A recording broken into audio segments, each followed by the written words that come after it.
Hi guys, welcome back to my channel. It's your girl Azine Williams. How are you all doing? Hope you guys are good. Hope you guys are fine. If you're new to this channel, kindly click on the subscription button. Click on the notification bell to let you know whenever I post any new video. Okay guys, so as at the time I'm recording this video, the housemates are going to the diary room. Those that didn't get the opportunity yesterday, they are actually going to the diary room to have their diary session. The mood in the house, if you ask me, is actually calm. They are working towards their wager. For the first time this season, we are actually seeing them, taking it kind of seriously. I guess this is what happens when you lose a wager and there's hunger in the land. Some of them haven't eaten meat so far this week. So I think that's a wake-up call. And I'm happy they actually lost that wager. Now everybody is, putting two and two together to make sure that they win this wager.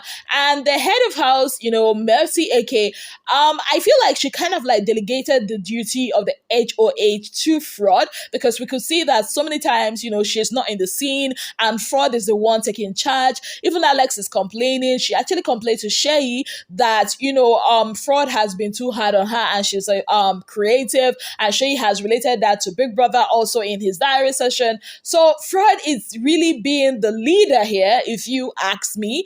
And I think I kind of like that. Everybody's brainstorming. It's actually good that, to see the likes of Adekule and Doyin actually talking about the tax peacefully, seeing Venita and Pere, like guys, they had a conversation last night, and it's actually cool to see. I can't wait for Venita and Neo to actually squash whatever beef they have. Like, it's actually very weird and awkward seeing siblings, even if they are first cousins, they are still siblings in my own book, quarrel like that. I mean, if it's not for content, then why? It shouldn't be that serious. And you could also tell in the house that head of house challenge that happened on Monday has really taken a mental strain on these guys. Like, you could see some of them are really withdrawn. Adekule is not really feeling too good. Venita has really been taking good care of him. Adenita shippers, where una day your ship is currently shipping. Like, guys, it's been a calm, day so far in the Big Brother Naija house. Yes, but that does not mean there was no conversation that happened here and there, and that is why I'm here to give you guys updates. So Seyi went into that diary room, and when he was asked about Uriel, this guy opened his mouth and said, that Uriel, that he saw it coming. Uriel also saw it coming, and that Uriel, he's not surprised that she left because, she does not have any content. She lacks communication skills. I'm like, what? Uriel does not have any content. Jury. Now jury caused this thing. Wallahi. I don't blame Seyi. Now jury I blame. Because in his head now, he feels he's been saved back to back because of his fan base. Uriel does not have content. The Uriel, the queen of the diary room. Uriel that gave us kisses. Uriel that gave us comedy. Uriel that got us talking whenever she's in the diary room. Saturday night parties. After Saturday night parties. I beg. Apart from that, Angel made me laugh, honestly, when she went into the diary room. She tried to bribe Biggie with a dance and a song.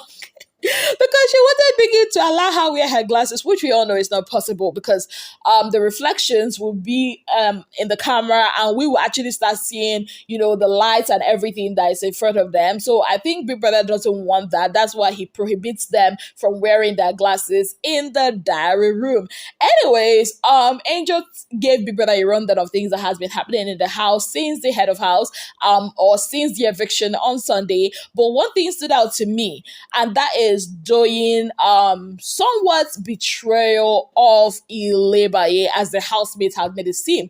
Now, the housemates since on Monday has been saying that Doyin might not just be a good friend to Ilebaye. Now, according to them, they wanted, or a faction of the house rather, wanted to save Ilebaye. Now, after Doyin came second in the head of house challenge, the whole thing was changed. And when, according to Angel, when she told Doyin, okay, no, it's Ilebaye we actually want to save. And she was like, no, I want to be saved. And she was like, wow. I mean, that's a person you say, oh, is your friend and all that.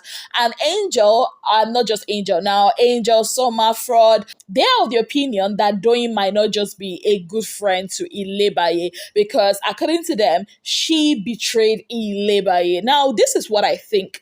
I feel like in as much as Doyin and Ilebaye are cool, I don't think that should stop Doyin from putting her interests first. Because right now,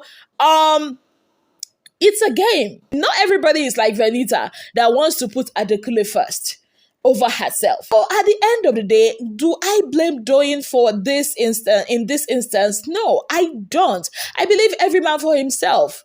Yeah. Now, away from that, also, Doyin has come under heavy backlash on social media because of some of the things she said to Pere last night. Puzzles, actually, physically, but yeah. You're bad at so many more things than puzzles. That's the problem, and you're not aware of it. Oh my You're God. actually barely good at anything, unfortunately. Yes, guys.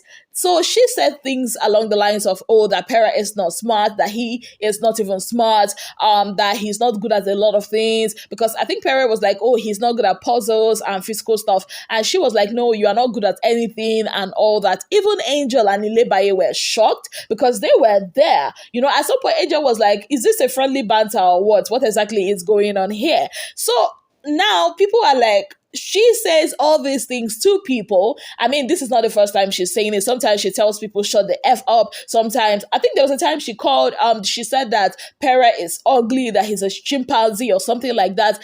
I remember she even went to the diary room. I remember that time, people that was like, you know, calling somebody all these names. It's not a play, whatever, and all that. Like, she says this to people, and then just yesterday, the same yesterday, when Kidwire told her to her face that she is a hypocrite, baby girl went off. It's a clear case of, you know, dishing what you can't take. And I think that's the thing with Doyin. She always comes off as, oh, I'm opinionated, I'm bold, I'll say it as it is and all that. But when other people say it as it is to her, she takes an offense. I don't know what to call that character of hers, but this whole Miss Perfect that she's trying to put on, like, I know I've defended Doyin in the past on this channel, but in this one, I can't defend her because this is something I've seen her do over and over and over again. And later she will come out and be crying that people don't understand her.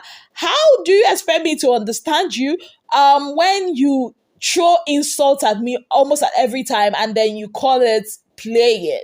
And when I do same to you, you come back and say that I'm not a good person, I'm a terrible person, like she always calls, you know, people. Like, people of God, help me make this make sense. Away from that, guys, let's leave some of the things that are happening in the house and talk about the things that are happening outside the house. Why on earth will some of these fans be sending threats to Uriel? Like, Uriel just came out of the house, last week Sunday, and already people have been sending her threats and all that. Why?